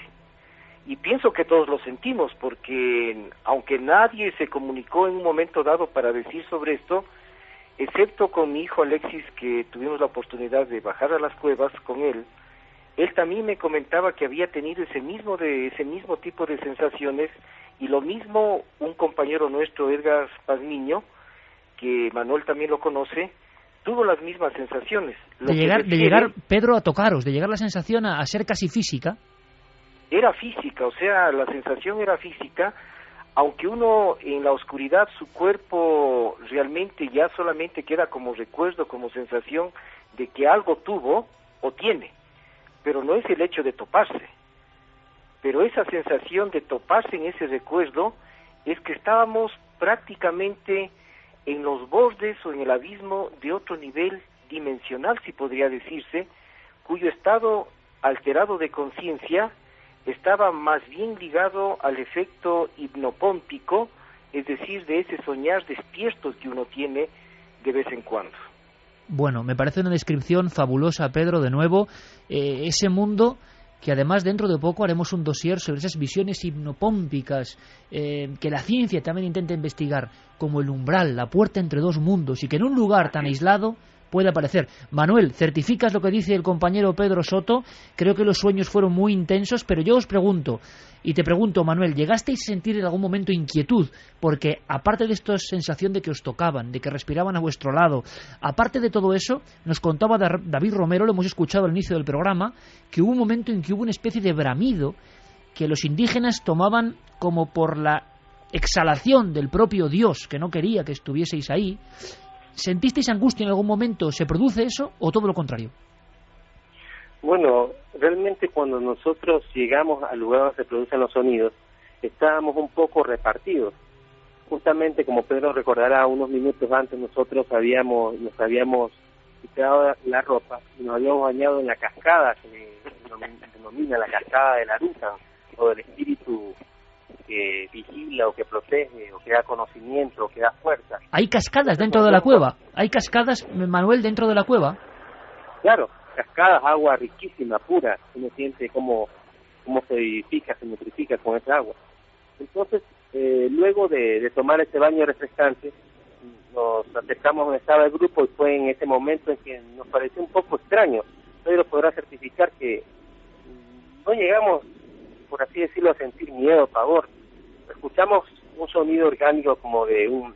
Yo lo que escuché y lo que puedo certificar que escuché fue un sonido más bien como de algo, como un motor, así como... Pero algo que lo sentí orgánico. Y lo que me llama la atención es cuando salió el documental de Teleamazonas, el especial de Teleamazonas, justamente el sonido registrado no corresponde a lo que yo percibí, sino es un sonido más bien como de pequeños insectos, un sonido, se podría decir hasta New Age, ¿no? Un sonido así astral, un sonido de meditación, etcétera. Entonces no corresponde a lo que yo escuché, Pedro, quería preguntarte simplemente si alguno de los miembros de la expedición, y yo pido disculpas, la comunicación sobre todo con Manuel vía telefónica no es lo mejor del mundo, el sonido no nos llega muy bien y es un poco pena porque el material nos parece increíble, ¿no? Y os lo agradecemos muchísimo que estéis ahí tan pendientes desde Ecuador en vivo, los dos. Pedro, ¿llega a haber alguna visión en algún momento? Hemos visto las fotografías que alumbran en esa oscuridad y descubren tanto los signos como la cara, los seres, pero y las sensaciones vuestras que tenéis, pero en algún momento en estas grandísimas galerías, algunas de ellas que parecen puestas a bloque, mano a mano, aunque la versión oficial del ejército, según parece, es que son caprichos de la propia naturaleza, pero vosotros, algún miembro de la expedición, ¿llega a ir a más en esas sensaciones? ¿Llega a haber algo dentro de esa cueva? Bueno, prácticamente creo que casi todos tuvimos la experiencia de una sensación visual en términos de una sombra que brota dentro de la cueva. Es decir, la oscuridad es capaz de tener su propia forma, que la podemos definir, o sea, nuestro cerebro registra esas formas como sombras, y que lo más interesante es cuando Manuel nos manda las fotografías que ustedes tienen, ustedes pueden observar rostros, pueden observar una serie de actitudes en esos rostros y expresiones que muchas veces demandan amor, cariño, y en otro una especie como de expectativa congeniando un poco con violencia, pero de todos modos son rostros que existen. Y lo más interesante es que en algún momento la sensación de lo que nosotros llamamos visual, físicamente hablando, y que se ha perdido dentro de la oscuridad, permite entender que hay otro tipo de ojos con los cuales podemos ver el mundo oscuro, el mundo del más allá. Pedro, Pedro, perdóname, ¿y qué dicen los militares que van con vosotros? Que me parece interesante. Los que custodian esta expedición vuestra, ¿llegan a percibir también esas sensaciones? ¿Lo comparten con vosotros? Bueno, prácticamente hay dos tipos de militares. Los militares que acompañan en su mayor grosor es la tropa de Ibias, los más feroces soldados y comandos que tiene el Ecuador. Como ellos bien dicen, somos caballeros en la paz, pero demonios en la guerra. Ese tipo de tropa es una tropa que es indígena, es tropa shuar, y por lo tanto su conocimiento del mundo es un mundo diacrónico, no es el mundo científico, lógico o el mundo cotidiano. Ellos viven con el mito, con la leyenda, con la narración, con los cuentos, con las fábulas, con todos esos elementos que nos transmite la herencia y la cosmoaudición. Entonces ellos tienen la sensación, muchos de ellos son captadores de esas sensaciones, como bien contaba Manuel, cuando hubo el ruido, realmente los más impregnados de la sensación mítica, del temor hacia lo desconocido y ancestralmente divino, fueron ellos. En cambio, los que somos mestizos y con una tendencia a la cotidianidad y la cultura, nos quedamos en ese estado de asombro y cuando de pronto todo el mundo nos viramos, salimos corriendo, porque corrieron otros. Entonces la sensación empezó a ser transmitida y por lo tanto la imaginación de lo que estaba fue la expresión que ellos mismos dijeron, es Panqui, es decir, es la serpiente creadora, que no está de acuerdo con el Arutan Idiá, que es el ser extraordinario de la cueva, el espíritu de la cueva, no estaba de acuerdo que estemos nosotros, aunque previamente, días anteriores, habíamos asumido como parte de la protección para ingresar en las cuevas, el chamán, es decir, un Ibianchi del sector, nos dio a todos el Mushugnina, es decir, la bebida sagrada, a través de una limpia, para que ingresemos en la cueva y volvamos nuevamente con vida. Pedro, porque pues, hubieron hasta heridos dentro de la cueva. Qué bonita, por lo tanto, qué bonita descripción, Pedro, te digo porque es que no tenemos prácticamente tiempo para más, por desgracia, y mira que lo lamentamos porque la historia es maravillosa, pero nos quedamos con esa escena de los militares fieros, como has dicho, los militares del Ecuador, los cuerpos de élite, que son los primeros que sienten lo ancestral, y cómo vosotros, podríamos decir contaminados y educados como nosotros, en otra cultura de lo científico, lo sentís de diferente forma. Yo os propongo una cosa, amigos. Os propongo, por supuesto, que sigamos en contacto. Yo no sé, y os pido, por favor, sé que es muy difícil, un sí o un no. Pero un sí o un no porque nos marchamos ya. ¿Creéis, amigos, los dos, Pedro Soto, psicólogo, y Manuel Palacios, lingüista y epigrafista de esta expedición a la Cueva de los Tallos, que en la Cueva de los Tallos hubo una cultura anterior a todo lo conocido? ¿Qué pensáis? Manuel. Evidentemente, pensar que no sería negar una posibilidad que está ahí. Pedro, ¿tú qué dices?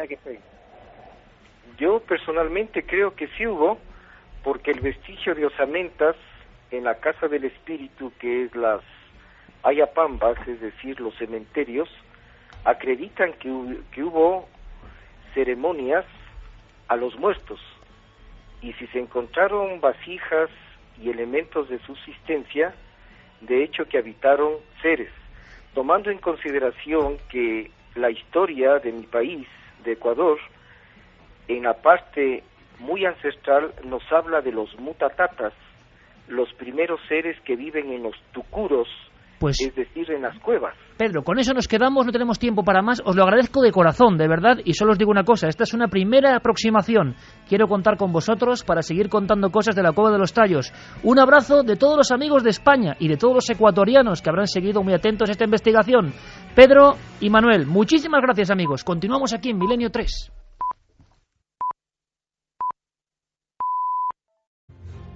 ¿Qué buscaban? ¿Qué encontraron?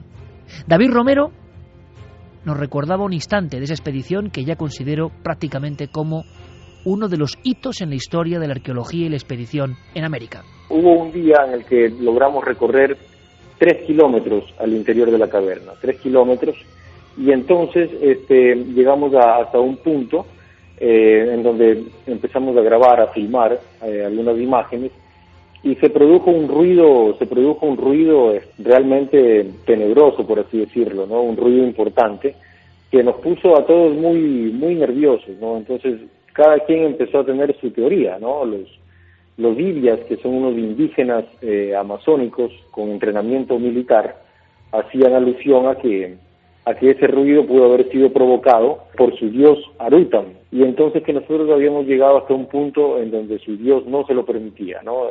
Un punto en donde él había sentido que habíamos violado, digamos, un espacio sagrado, sus aposentos, ¿no? Pero ese ruido nos produjo una sensación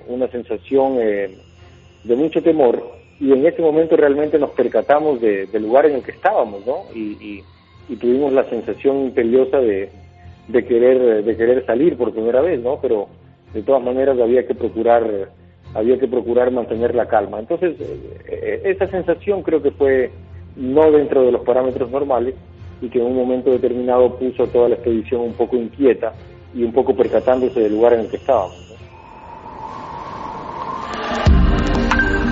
Nunca antes habías estado tan cerca de lo desconocido. Milenio 3. Cadena Ser.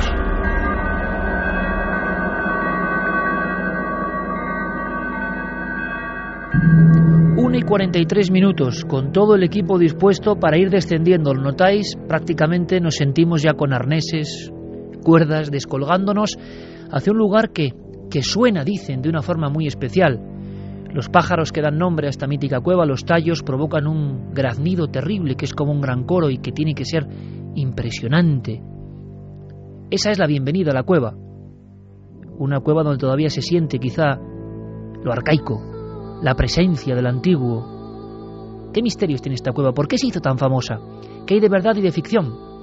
Bueno, yo quiero agradecerle especialmente a Manuel Palacios, un investigador y experto lingüista que nos escucha ya desde Ecuador. Vamos a pedir a las comunicaciones que nos bendigan un poco, porque estamos como el funambulista.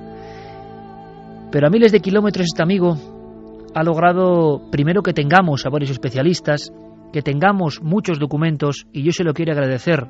Manuel Palacios, Ecuador, buenas noches. Manuel, buenas noches. Manuel, ¿me escuchas? ¿Aló? Vamos a ver si me escuchas. Manuel, buenas noches. Sí, les escucho. Manuel, nos llega bien el sonido. Vamos a pedir a las deidades cósmicas que nos protejan. Decía que una expedición, imagino que inolvidable, Manuel, y para una persona como tú, para un investigador, ¿qué significa entrar dentro de la cueva de los tallos? ¿Qué sentiste al entrar en el umbral de ese lugar tan mítico y misterioso, Manuel? Bueno, después de años de investigación, años de preparación espiritual, lógica. Por desgracia, como veis, estamos ahí, ay, qué pena, pendientes de un hilo. Fermín Agustí, Carlos Largo, Noel intentarán ir resolviendo. No es fácil, las comunicaciones con la zona en concreto no son fáciles, no son sencillas, pero no os preocupéis. Intentaremos a lo largo de la noche, por supuesto, estar con Manuel, porque además, os digo, es la persona clave, la persona vital para que esta expedición haya cogido cuerpo y que nos ha ayudado a tener diferentes componentes. Por ejemplo, uno de ellos que me ha sorprendido, y os lo digo, amigos, me ha puesto la carne de gallina. He escuchado una entrevista previa que nuestro compañero Carlos Largo tenía con Pedro Soto, psicólogo que estaba en esa expedición. Qué emocionante estar en esa expedición. A culturas muy lejanas, a culturas como la babilónica. Imagínate. ¿Dónde están esas piezas? Según cuentan los teóricos, y luego resolveremos. Objetivamente, la leyenda, la verdad, ¿dónde dice que están esas piezas físicamente? ¿Y en qué bancos? Estarían, según las diferentes teorías, algunas de conspiración y otras más fundadas, en el Banco Nacional de Ecuador, en las bóvedas del Banco Nacional de Ecuador habría una parte del tesoro. La Iglesia todavía custodiaría, incluso en el Vaticano, alguna parte también de ese tesoro arqueológico, y luego se habló de robos, de expolios por parte de cazatesoros que habrían puesto al mejor postor parte también de esas piezas. 1:51, por supuesto, como es uno de los temas que además, bueno, sabemos la nutridísima población ecuatoriana que sigue este programa, tanto en Ecuador como aquí en España, y muchos nos habían pedido que hablásemos, por favor, de esa cueva, pero había que hacerlo con nuevos datos, y todo van a ser, os lo aseguro, nuevos datos. Yo estoy sorprendido. Por eso abrimos líneas de contacto ahora mismo. 1:52, Carmen, buenas noches. Buenas madrugadas, Iker. Tema mítico donde los haya. Pueden preguntar a nuestros amigos. Yo creo que es una oportunidad única de preguntar a personas que prácticamente tienen el vaho de la oscuridad de la cueva de los tallos todavía impregnado en la ropa, que acaban de venir, que acaban de llegar, que han vivido cosas, que han filmado cosas. Y abrimos líneas de contacto rápidamente y abrimos nuestra encuesta, por supuesto. Claro que sí, abrimos las de contacto como siempre. Fíjate, yo he estado revisando esta tarde, te acordarás, unas fotografías que hicimos en el Metropolitan Museum. Unos extraños seres de Mira oro que las llevo que buscando todo el día procedían. yo, eso lo llevo buscando todo el día y no lo encontraba. O sea, las has encontrado tú. Las tengo yo y las he estado revisando, y algunas son parecidísimas a las fotografías que muestra el padre Crespi. Luego, si quieres, hablamos de ellas. Vamos o sea, a darlas. Hay que decir simplemente el apunte, que no hay puntada sin hilo, que en el Metropolitan Museum de Nueva York, en la Sala del Oro, hay piezas que se parecen realmente, vamos a dejarlo ahí, se parecen a lo que mostraban en los libros unas cosas como muy ingenuas y muy raras en los libros que al parecer había sido extraído de la Cueva de los Tallos. Líneas de contacto. Vamos a abrir esas líneas de contacto. Como siempre, milenio3 con número @cadenaser.com para que nos manden un mail. También www.cadenaser.com, donde pueden ir dejando los mensajes segundo a segundo. Y La Nave del Misterio en Facebook, en Twitter y en Google+. Desde allí nos pueden emitir todas las preguntas que quieren que le transmitamos a todos nuestros invitados, Iker. Y el regalo, la tercera colección de los libros de Caballo de Troya. 9 libros, la colección entera, entre todos los mensajes que nos lleguen. Y la encuesta, tenemos la encuesta de la semana pasada en la que preguntábamos ¿cómo escuchas Milenio 3? Pues va ganando Internet, un 70,4%. Ni más ni menos.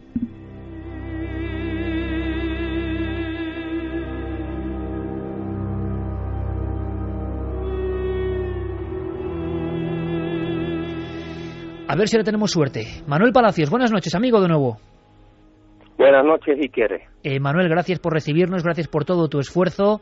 Creo que, todo es gracias a tu labor que estemos contando este programa hoy. Yo creo que no mentía, Manuel, al hablar con emoción, pero con impacto, de esa fotografía que es la primera que tú nos mandas, donde parece que es que una cara os saluda. Yo no sé si fue el primer día de la entrada a la cueva, es el segundo día, cuéntanos, es alguna zona muy profunda, pero es que yo veo una cara como de guerrero, te lo aseguro, clarísima.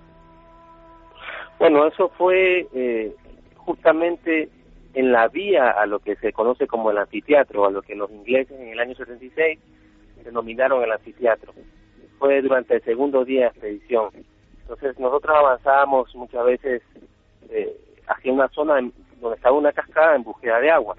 Entonces, intuitivamente íbamos tomando fotos para tener un registro de todos los lugares de los que íbamos avanzando.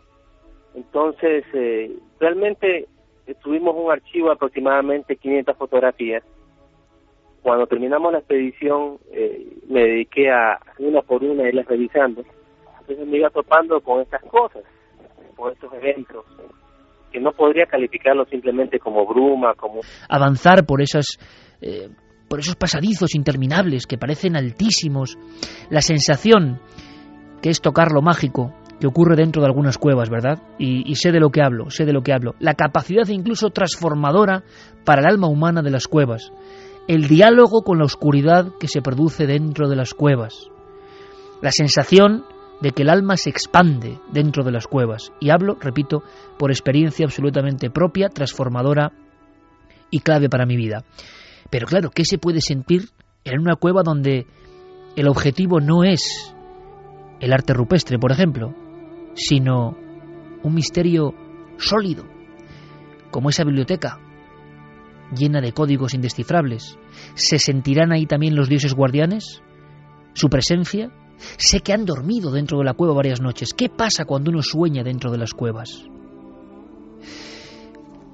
Pedro Soto es nuestro compañero. Pedro Soto, psicólogo que ha estado en esta expedición, y vamos a ver ahora si el sonido nos llega bien, porque esta noche eso es sobre el alambre. Pedro, buenas noches. Buenas noches, ¿cómo está usted, Iker? Pedro, encantado de escucharte, y además me alivia porque con Manuel Palacios tenemos en alguna otra zona algún que otro problema. Pedro, yo decía que me has dejado de verdad de piedra, nunca mejor dicho, con algunas descripciones, el sentimiento que uno, al margen de su bagaje científico, recibe cuando está en la oscuridad de un lugar como la Cueva de los Tallos. El diálogo con la oscuridad más profunda y con lo que eso significa es posible ahí dentro, ¿verdad, Pedro? Así es, sí, justamente una de las experiencias más vitales de mi existencia ha sido justamente el tener el contacto con la oscuridad de tipo cero. Más allá de la ceguedad biológica, creo que hay una ceguedad también de tipo cortical, racional, donde el mundo se vuelve un mundo de poesías, pero no son unas poesías de tipo dramático ni trágico, sino más bien una experiencia entiológica, es decir, más vital para uno. Yo creo que, Pedro, que incluso dentro de las cuevas, bueno, todos los grandes personajes de la historia, o algunos, han sufrido transformaciones brutales, el mundo cambia, y vamos a hablar de lo que habéis podido percibir, y además me gusta mucho que con tu faceta de psicólogo nos des una visión que va más allá incluso de lo ortodoxo, de lo que se puede tocar. ¿Qué siente el alma humana dentro de un lugar tan envuelto de leyendas y donde incluso parece que gráficamente estas leyendas dejan su marca? Vamos a hablar de todo eso, Pedro, y te lo agradezco un montón que nos hagas también de guía en esta expedición.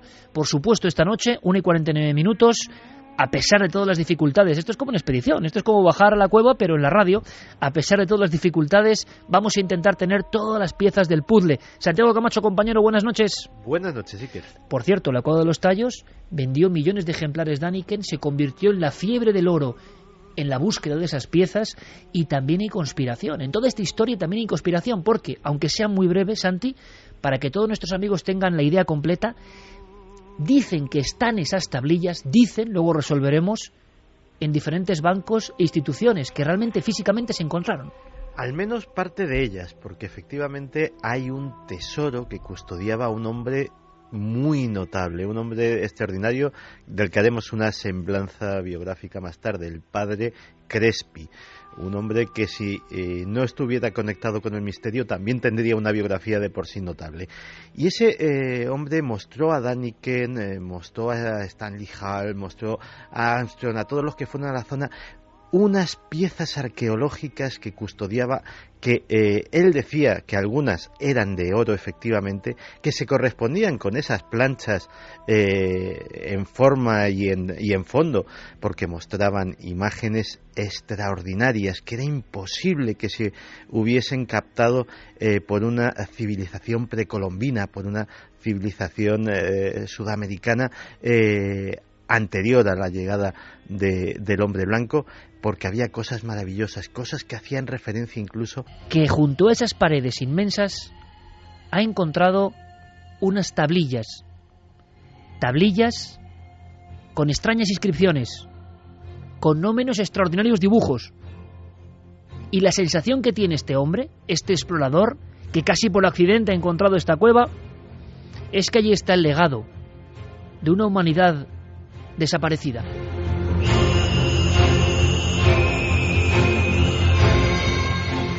Todo esto que os cuento se resume en un término: Cueva de los Tallos. ¿Cuántas veces hemos hablado de la Cueva de los Tallos? ¿Cuántas veces hemos cogido el libro de Eric von Däniken, que tengo aquí en las manos, publicado en 1974 en el mes de septiembre, y hemos recibido el mismo escalofrío? Eric von Däniken decía: se trata, en mi opinión, así empezaba su libro, de la historia más increíble, la más inverosímil del siglo. Añadía: me parecería una historia de ciencia ficción si no lo hubiese visto y fotografiado yo mismo. Y después se adjuntaba un acta notarial, histórica, polémica, me imagino, una especie de icono para los que amamos el misterio, que aseguraba lo siguiente: Juan Moritz, ciudadano argentino, nacido en Hungría, pasaporte número 4361689, etc., en la región oriental, provincia de Morona, Santiago, dentro de los límites de la República del Ecuador, he descubierto, decía, varios objetos de gran valor cultural e histórico para la humanidad. Los objetos consisten especialmente en láminas metálicas. Contienen, probablemente, el resumen de la historia de una civilización extinguida, de la cual no teníamos hasta la fecha el menor indicio. Añadía: los objetos se encuentran diseminados en distintas cuevas y son de la más variada naturaleza. Se habló, y seguro que muchos amigos del misterio lo saben, de una especie de biblioteca de oro. Incluso se mencionó la palabra oro. Por eso von Däniken vendió millones de ejemplares con un libro polémico donde los haya, bestseller en su época, El oro de los dioses. ¿Pero era verdad? Sabemos, para dar más datos, que Neil Armstrong, el primer hombre que pisó la Luna, hizo un segundo viaje al misterio, que le marcó tanto, quizá como el objetivo hacia nuestro satélite. Ese viaje era la Cueva de los Tallos, 1976. ¿Qué hacía Armstrong en este lugar tan lleno de leyenda y con tan poca ciencia aparentemente?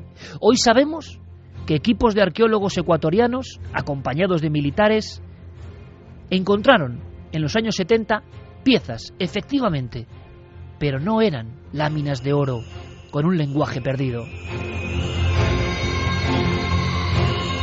Y a día de hoy, ¿qué podemos ofrecer nosotros? ¿Por qué os invitamos a una expedición? Porque acaba de efectuarse una auténtica aventura multidisciplinar entre arqueólogos, psicólogos, militares, especialistas en lingüística. Una expedición a lo más hondo de la Cueva de los Tallos. Muchos dirán, por fin. Veréis, qué mejor ilustración que esa fotografía, que seguramente puede ser una anécdota más o no, de una expedición asombrosa que queremos contaros con todo el detalle, que una voz, la voz de David Romero, que es uno de los compañeros de Teleamazonas que estaba en ese grupo de auténticos privilegiados, que se han metido en la oscuridad, que han atravesado el umbral, que han subido a unos 800 metros sobre el nivel del mar para luego descender 87 metros en caída libre y meterse en la más profunda de las oscuridades de la Tierra. Y a partir de ahí, el misterio del que tantos han escrito sin pisar la Cueva de los Tallos. ¿Qué nos pueden contar estos especialistas? Pues amigos, hay de todo, absolutamente de todo. Creo que no vamos a quedar insatisfechos. Un pequeño testimonio. Durante 3 días estuvieron ahí. Preparación de 3 meses. Y preparación no solo física, sino psicológica casi de 1 año. Guiados por expertos militares. Buenas noches, amigos. Una fotografía es el inicio de esta historia. Una noche de investigación y de inmersión en lo más profundo de la Tierra Madre y del misterio nos aguarda. Yo espero que a estas horas, a la 1:33 ahora mismo, estéis ya preparando imaginariamente vuestro traje, no sé si de espeleólogos o de arqueólogos, en el fondo de aventureros, porque nos marchamos, os lo aseguro, a conocer con material exclusivo de última hora, sin duda una de las cavernas más misteriosas y míticas del planeta Tierra. Todos muy atentos porque además la historia llegaba con ese impacto gráfico. Veréis, un grupo donde se distingue a personal militar y a personal civil avanza por una especie de inmenso pasillo. Yo, como mero espectador, intuyo que el lugar es inmenso, una especie de gran catedral bajo la tierra. Destellean, centellean casi las luciérnagas o las luminarias de la humedad en esas paredes inmensas, altísimas. Da la impresión, sin duda, de que ese grupo de hombres valientes, poco a poco, se están adentrando en un recinto sagrado, en un enclave marcado por lo luminoso. Y detrás de ellos, o quizá encima, o quizá atravesando a todo el grupo, una gran esfera en primer plano. Y en esa esfera, clarísimamente, observamos lo que parece un rostro atormentado.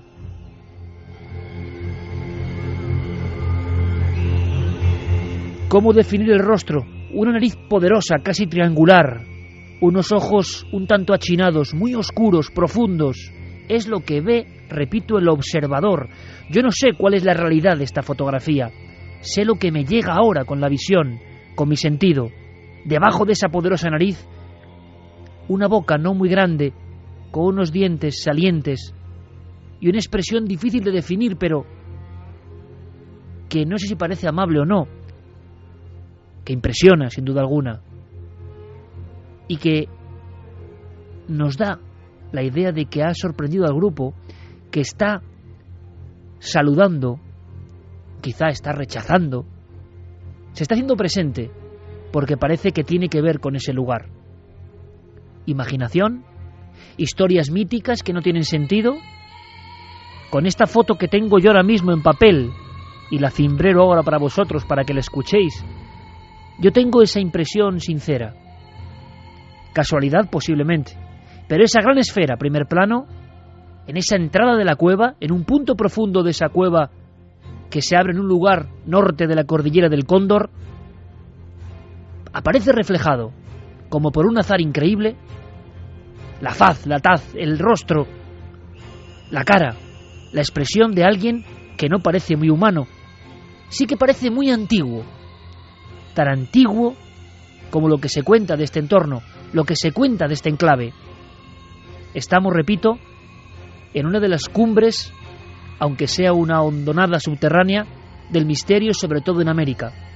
Pero un misterio que llegó a todo el mundo, envuelto de extrañas confesiones, actas notariales y la sensación de que alguien en 1969, prácticamente en el mismo instante en que el hombre llegaba a la Luna, había encontrado algo excepcional.